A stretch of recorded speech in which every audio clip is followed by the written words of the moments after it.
It's very rare in Counter-Strike, in any version of Counter-Strike, but particularly Counter-Strike 1.6, that you can put together an all-star team where each player on the team could be a star or one of the stars of another team, and it can actually have any kind of meaningful success, or can even usually be a good team and work as a team unit.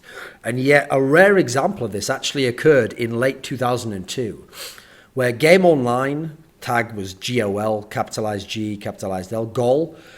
They were an organization which had always been one of the elite within the Nordic region, because they were essentially financed by, it was a LAN cafe, and the guy who owned the cafe was like quite wealthy, and so he used to just pay for the team to go out to these big North American CPLs, CPL Winter, CPL Summer, etc. And they'd always had good success. They'd had like top 3 placings. They'd always had good players. They'd had players like in the past. They'd had Soul Edge was always a great AWPer for them. They'd had Missa was a good Finnish player.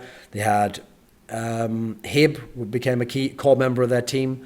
And the team they put together in late 2002 for the CPL Winter event of 2002, essentially the third big major of the year. Obviously, we had CPL Summer 2002, which GameonLine with a different lineup had finished second place in. And then there was the World Cyber Games, which that year was actually won by the Russian M19 squad. And this team was put together, this super team, towards the end of the year to compete at the last major. And what had happened was, Element had been removed from Eolithic because he'd been squeezed out by Dark and Executor, 2 other Norwegian players, coming over from SK, who'd been the best team at the time, and removed them. And these 2 players, Executor had never gotten along with the Element, so he essentially said, like, I want this guy kicked, even though essentially Eolithic was Element's team. He was the star player of the team, he was the in-game leader of the team, and so he was a player who'd won CPL Oslo in the latter part of 2002, and his team looked like they were going to become one of the best in the world.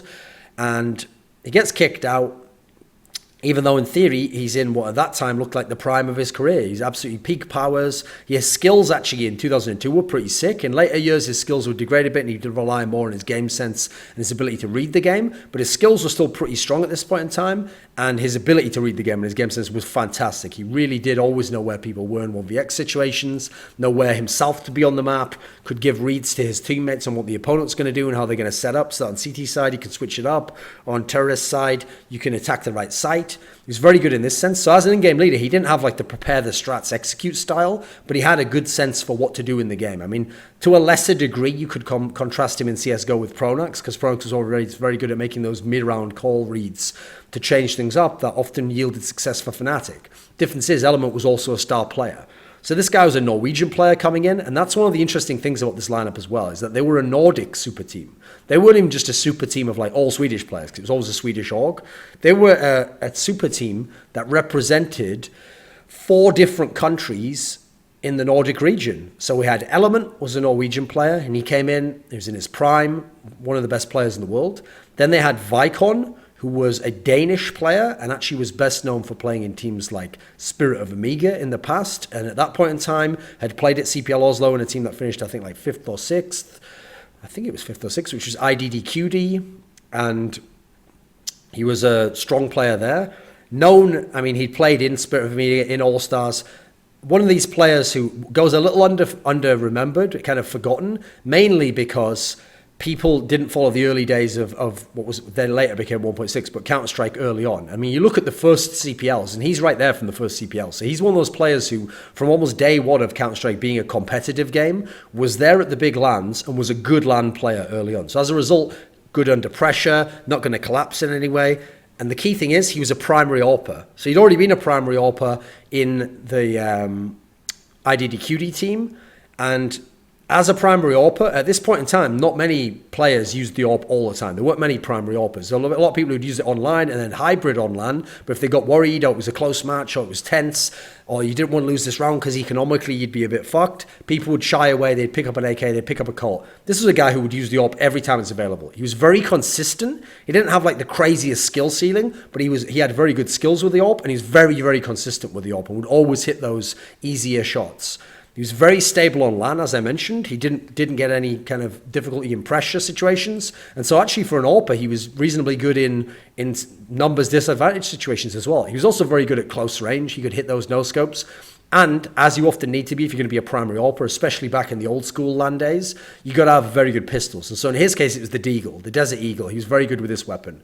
So then we had a Norwegian, we had a Dane. Then we had two Swedish players. We had Hib and Solej. Now, what's interesting about them is you've got to start with Hib there, because in his own right, he was one of the best AWPers in the world. At that point in time, he might have been the best AWPer of all time. This was the original God AWPer in Counter-Strike, and definitely the original best AWPer in Europe. He had long-time LAN success because he used to not only play with GameonLine earlier, but before that he played with NIP and was in what is one of the best teams of all time, which is the NIP team that won the tournaments leading up to CPL win in 2001, but famously he left and went over to GameonLine at that point in time. No, actually, he was in NIP for that one. I'm thinking of the summer later. So, yeah, he was absolutely one of the best teams of all time. Then with GameonLine, he'd finished top 2 at the next major, CPL Summer 2002.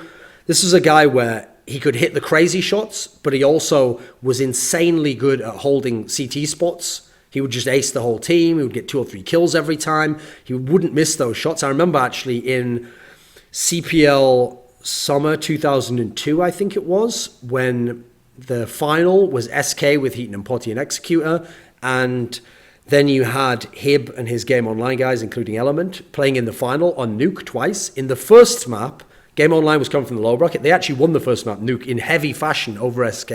And I remember talking to Heaton after the game, and he said that whenever there was a smoke outside on the yard area, the outside area on Nuke, then when Hib was CT, it's like you just couldn't go through it. He would just kill you through the smoke. He just knew where you'd be. He had the timings down, and it just felt impossible to play against him in this particular game. And so he was very revered and respected by the other great players as an AWPer, as a top LAN player at the particular time. And famously, a little detail not a lot of people know, he's a very good team player. He also knew, for example, when he was in NIP and he had a lot of other superstars, because that was obviously one of the original all-star teams, he knew how to give up certain aspects and play positions people didn't want to play, so to allow other people like Median, like Potty, like Heaton to have their success and for them to be the star.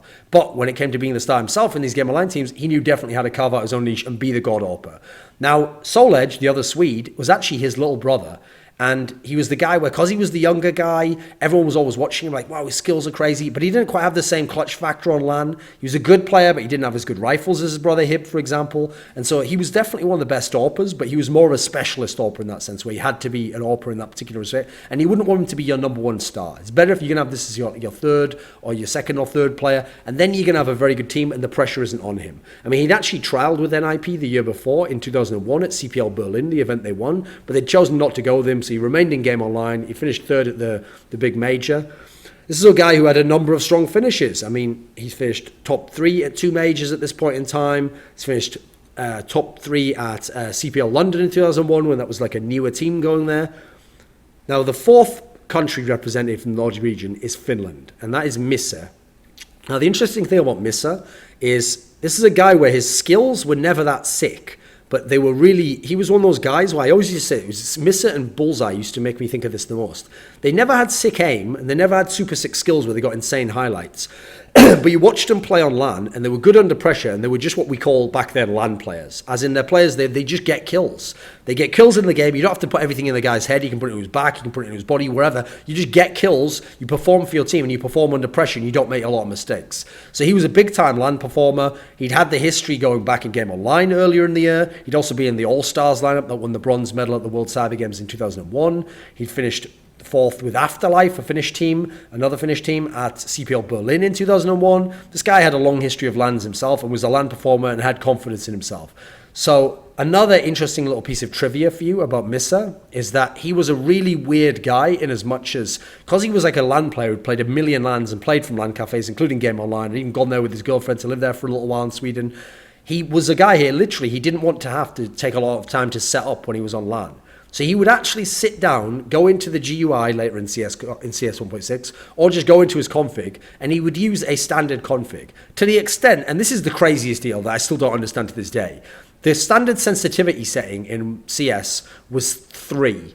Now, most people, once they set up their mouse drivers and they install everything and they start playing and they put in all the rest, they're going to tweak that down. And most people would go down a lot. They'd be like between 1 and 2. And obviously, it depends on your setup and the hardware as to what 1 and 2 mean. But he would just use whatever 3 was on any computer. And it's like he'd just play on it for a little while, warm up, and he'd just use that. And that just shows you his game wasn't based around super precision aim or flick shots. It was just based around being comfortable and just using your mind and kind of calming your nerves, just being able to play. So I still think that's one of the craziest details ever, because he was still a good player. And this somehow didn't detrimentally damage him, even though no other player in the world was using this kind of a mad setup. They all had specific sensitivities. Some of them using fucking rulers to figure out what a 180 was, trying to get exactly the right drivers. He's another guy. He wouldn't use the drivers. I think he used the IntelliMouse 3.0 maybe.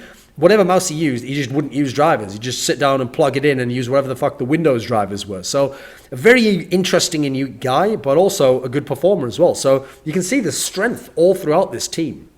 Now, one of the unique things about this team was, like I said, there weren't that many AWPers back in the day, in the early days of 1.6, mainly because we played max rounds 12, so it was a lot more dangerous to buy an AWP. If you died on LAN when people were playing with 10 ping, 5 ping, if they can run around the corner and you miss that shot, they're just going to bang your head straight off from long range.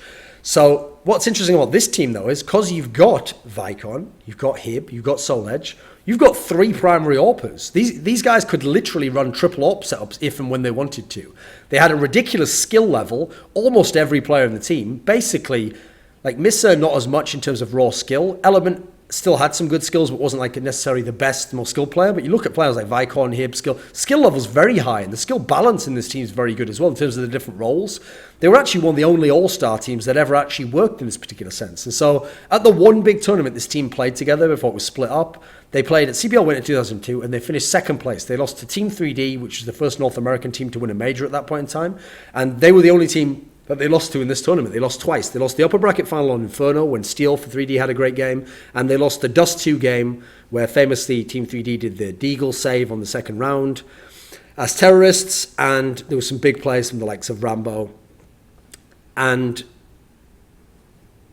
the team that they actually beat that was notable to get to the final of this tournament was SK Scandinavia, SK Sweden, which was Heaton and Potty, the guys who always made the finals of CPLs. Were always winning those CPLs. Were the ultimate champions of their day. But this team was able to beat them out. And it was one of the first key times for someone like an Element, like a Vicon, like a Hib, that they were actually going against Heaton and Potty and getting that big win over them. So this team was very good. It only really existed for this one tournament, but it was a very unique setup, had very different personalities, had 4 different nationalities represented there. No common language except English. They all had English in that sense, and they just spoke in English.